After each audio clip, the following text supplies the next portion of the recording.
বঙ্গবন্ধু কি কারো একজনের? আমি তো কোনো দল করি না, আমি তো সাধারণ মানুষের কাতার থেকে কথা বলছি।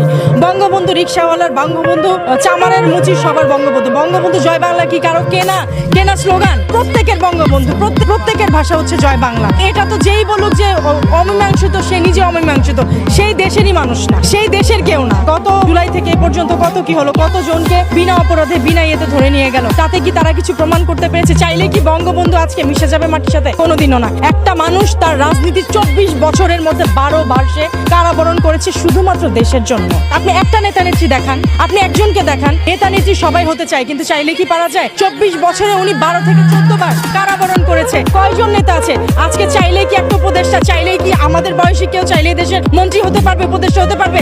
কি আছে আপনি 71 দেখেছেন? আপনি দেশ সম্পর্কে জানেন? চাইলেই তো কেউ বলতে পারবে না যে 71 অমীমাংসিত। আমরা মুক্তিযুদ্ধ দেখিনি, কিন্তু মুক্তিযুদ্ধ লালন করি। আমাদের পিতা মাতা, আমাদের নানা দাদারা বলে গেছে।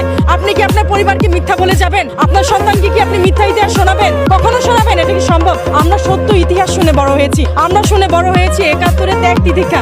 আমরা শুনে বড় হয়েছি কিভাবে বেয়নেটের খুঁচিয়ে কৃষককে মারা হয়েছে, মুক্তিযোদ্ধাদের চোখ বেঁধে মারা হয়েছে। তখন ইসলামী নামধারী, তারা কিন্তু ইসলামের কেউ না। আজকে যারা রাজাকার নামে পরিচিত, তারা গিয়ে ঘর বাড়ি দেখিয়ে দিয়েছে, তারা গিয়ে বাড়ি বাড়ি মুক্তিযোদ্ধাদের দেখিয়ে দিয়েছে। কিভাবে এটা এখনো তারা অমীমাংসিত চিন্তা করে? তারা মনে হয় খুব টেনশনে আছে আসলে, কারণ বাঙালির হৃদয় এখনো জাগরিত। আমরা মুক্তিযুদ্ধকে এখনো লালন করি।